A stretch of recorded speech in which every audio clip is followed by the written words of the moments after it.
पहा नवीन एपिसोड्स एकदम add free.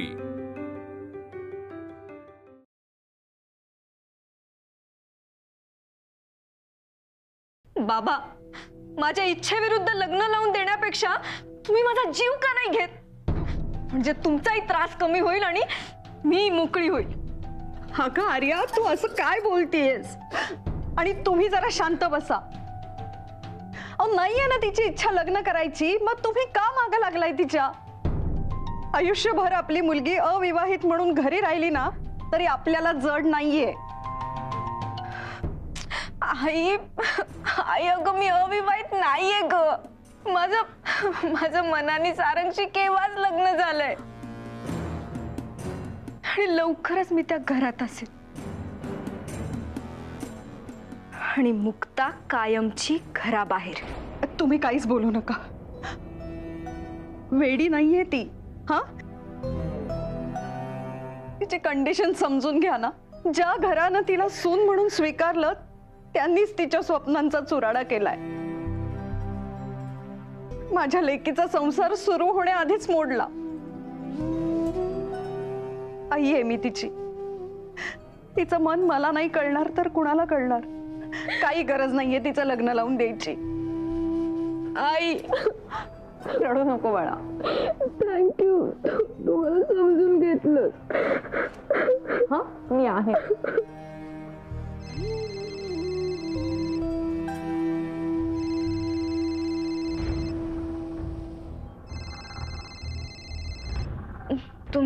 तुम्ही प्लीज जरा वेळ बाहेर जा, मला महत्वाचा फोन आहे।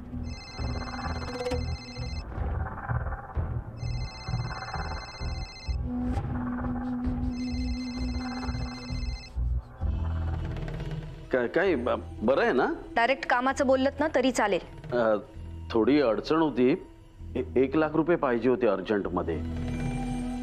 मला माहित आहे तू मला नाही म्हणणार नाहीस ते। अंबिका आत्याशी एका महत्वाच्या गोष्टीवर बोलणं झालंय माझं। काय काय काय बोलणं झालंय? एक पार्टी होणार आहे, त्या पार्टीत तुम्हाला मुक्ताला संपवायचं।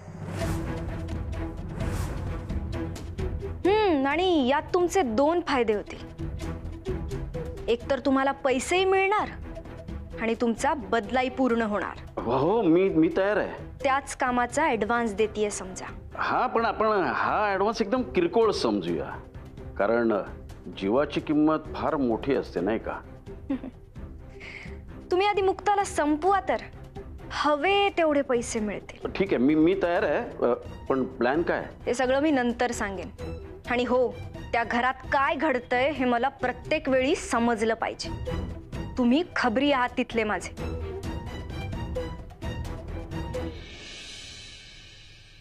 फोन नंबर कोड आहे बघ, जरा भक्ती जरा मालकांना फोन लाव। हा थांबा।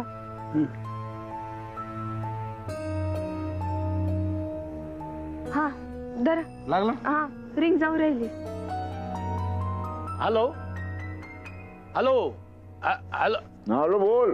हॅलो मालक, मी आत्माराम बोलतोय।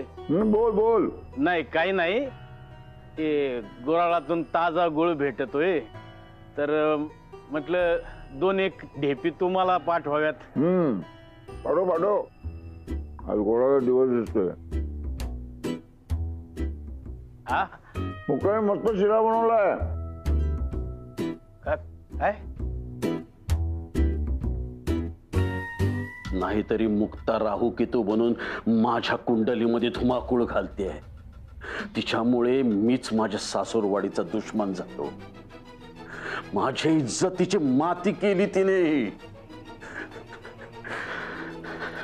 नाही, तिला मला शेवटचा श्वास घेताना पाहायचंय।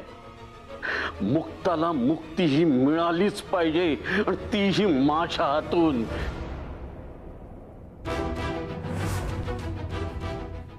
नंतर बोलतो।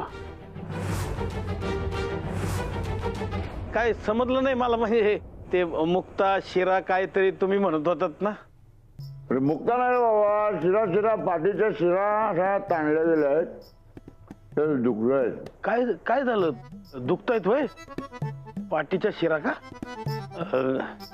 माझ्याकडे ना मोरीचं एक भारी तेल आहे, ते एकदा चोळलं तर लगेच तुम्हाला आराम पडेल, एकदम बरं वाटेल तुम्हाला.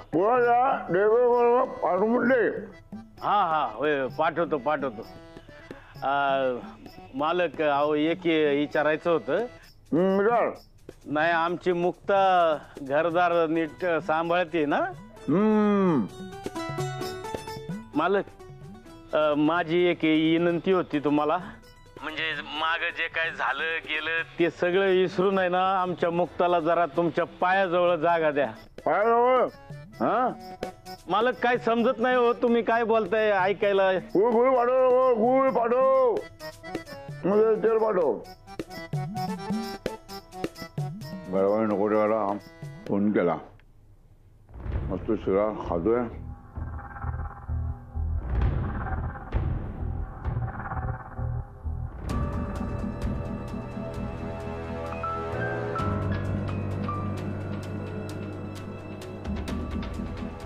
दत्ता मामा, मुक्ताचा जीव घेण्याविषयी बोलत होतास ना? कोणाशी बोलत होतास? आर्याशी, बरोबर ना? बरोबर. अरे तुझ्या दत्ता मामाचा झालेला अपमान कसा विसरू शकतोस तू? अरे तो क्षण मला झोपू देत नाहीये. बघितलंस ना कसं सगळ्यांसमोर मला खेचत घेऊन आली होती ती. तिच्यामुळे रावसाहेबांनी माझ्यावर उगारलेली काठी कशी विसरू मी? माझ्या मुलीच्या नजरेतच मला पाडलं आणि आता बघ आनंदोत्सव साजरे करतायत, माझ्या जखमीवर मीठ चोळतायत. आता कसा विसरू मी युवराज? पण मामा हे चुकीचंच आहे. तुम्ही एवढा मोठा कांड करताय आणि मला खुशाल विसरलात. तुमचा जर सूड निघणार असेल ना तर मला आवडेलच. मी आहे तुमच्यासोबत मामा. युवराज काय ना मामा, जेव्हापासून दादा तिच्या बाजूने झालेत तेव्हापासून मी प्रचंड हादरलोय. आपल्या सर्वांच्या अस्तित्वाला मोठा धोका निर्माण झालाय. उद्या उठून दादा तिच्या सांगण्यावरून आपल्याला घरातून बाहेर काढायलाही कमी नाही करणार. त्यामुळे मुक्ताला शेवटचा निरोप देणं खूप गरजेचं आहे. आपण दोघे तिला निरोप देऊ. तिचा एक एक श्वास तुटत असताना तिच्या डोळ्यात डोळे घालून आनंदाने तिला शेवटचा निरोप देऊ. हो, पण या सगळ्यात मी तुमच्या सोबत आहे हे कोणाला कळायला नको. काय मामा, घरात झालेल्या चोरीमुळे मी अजूनही तुझा द्वेष करतोय हे लक्षात ठेव.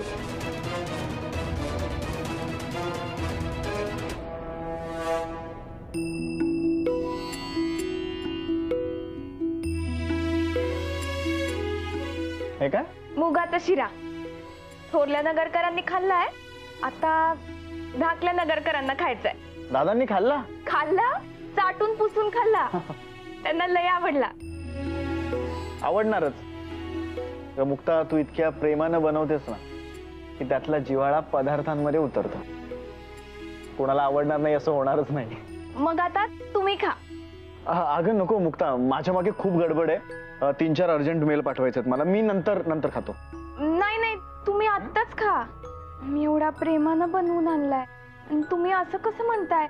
तुम्ही खा. बरं, प्रेमानं बनवून आणलंयस? मुक्ता, जरी तू प्रेमानं बनवला असतास ना तरी त्याची टेस्ट घेणारा मी पहिला नाहीये ना.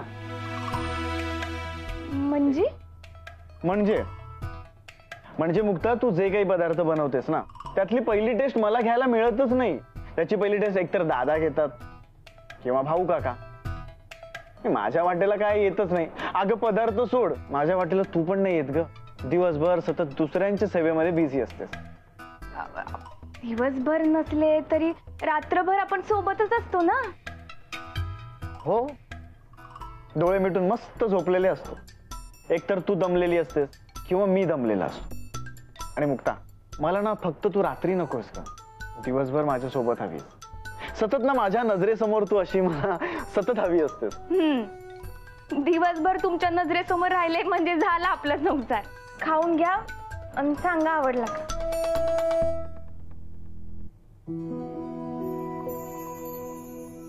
तुझ्या हाताने खाऊ घालणार असशील ना तरच खाईन. मी पण ना लहान मुलांसारखेच आहात. बस.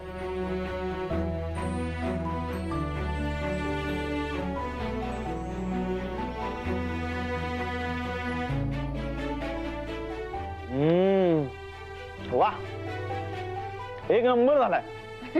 अगं थांबू नको, भरो भरो पटकन.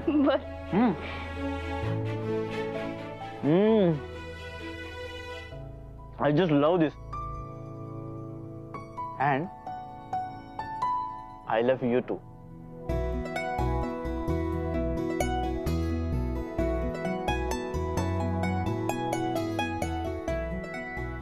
तुम्ही खा. मला बरीच कामं आहेत. मी जाते. थांब, कामं तुला रोजच असतात ग. हा वेळ फक्त माझ्यासाठी आहे. शिरा सगळा भरवल्याशिवाय तू इथून जायचं नाही. ठीक आहे, मी भरवीन, पण तुम्ही डोळे बंद करा. बरं, लगेच मिटतो. हे बघ. हा, उघडू नका. हा, हो हो हो हो, तू भरव भरव. बस ना बस ना, भरव.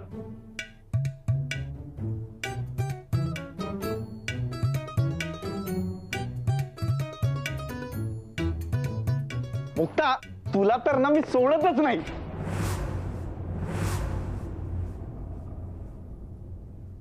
हो, काय झालं? ते चिडले बिडले नाही ना?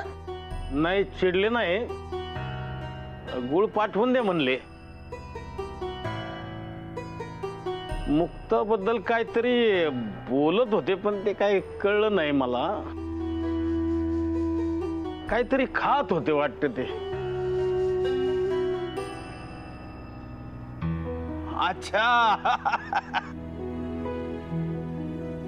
शिरा म्हणजे ते पाटीच नाही ते बस बस. काय मुक्तानं शिरा केला ना, त्याचं कौतुक करत होते, पण ते मला समजू नये म्हणून आपलं पाठ दुखते, पाटीत शिरा दुखतात असं काहीतरी बोलत होते.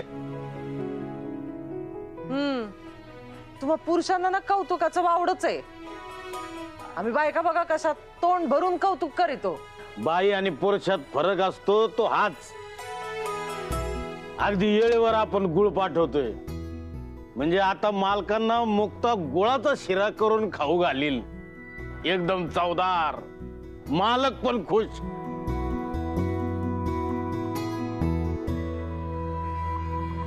आत्माराम,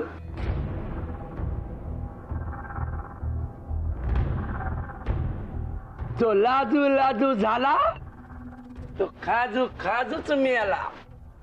इथं यायचं नाही सांगितलं होतं ना, मग कशाला आलाय? तेच खाजू खाजू मारायचं नाही म्हणून आलो.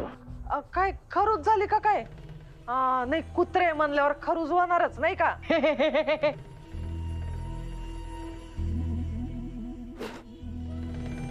ए कुसुम, ए, निघायचा, जास्त बोलायचं नाही.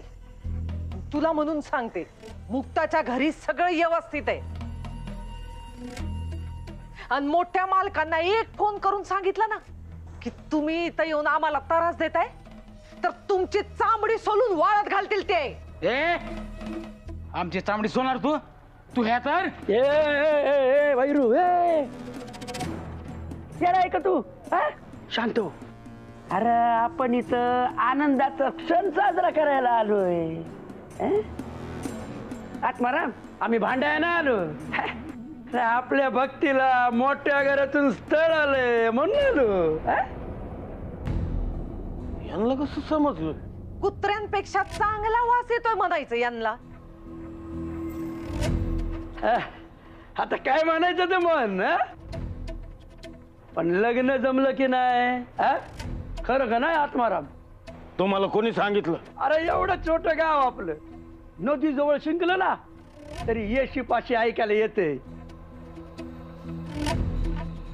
एवढी महत्वाची बातमी कशी लपून राहील?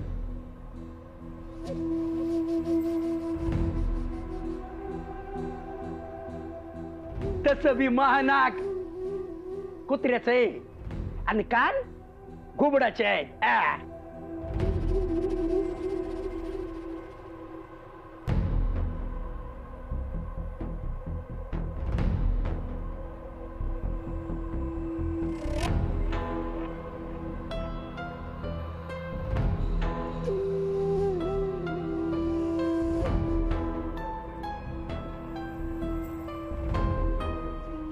हे कांता ए अगं काय नाही करत मी, मला तिला भेटवस्तू द्यायची.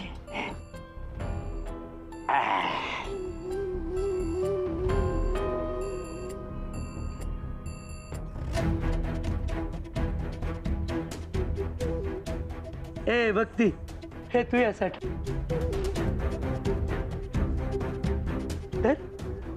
हे भारी दिसत.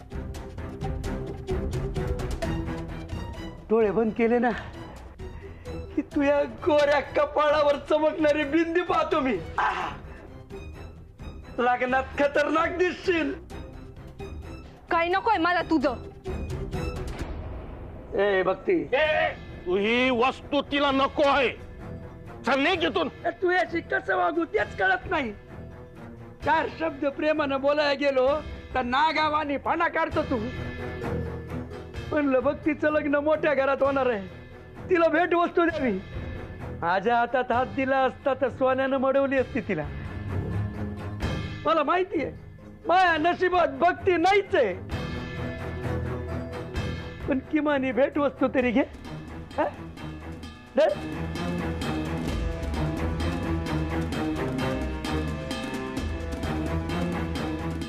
राहिले. अय भैरू चल.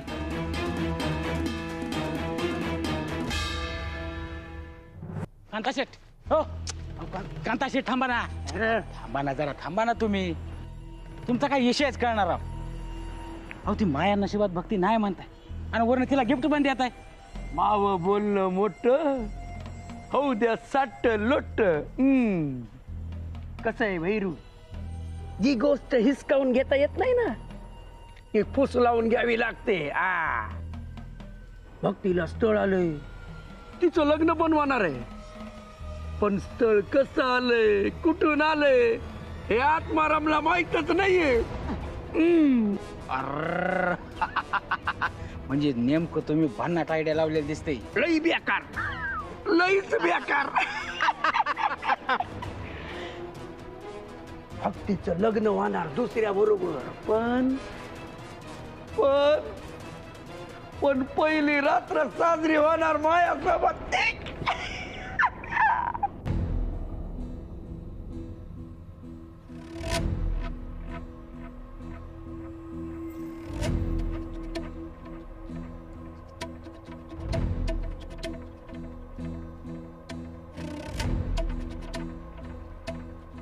अण्णा, अहो ह्याचं नवीन काहीतरी सुरू झालंय. परत माग लागलाय माया. मला जबरदस्तीनं उचलून नाही ना नेणार. तसं त्यानं केलं तर तू शांत बसणार आहे का? अगं तू यात मुक्तने जी काही हिंमत पैदा केली ती कशासाठी? हाताला येईल ते डोसक्यात घालायचं, मग बघू पुढं होईल ते होईल. आणि आम्ही आहोत ना. तसंही पोलिसांचा एकदा झटका बसल्यावर मला नाही वाटत कांता परत तसं काही करल.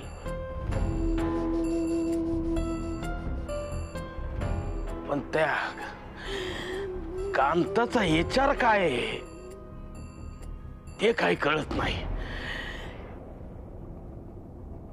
या मुक्तानीने घराचं अगदी नंदनवन करून टाकले. बघावं तेव्हा सगळेजण नुसते हसत आणि खिदळत असतात.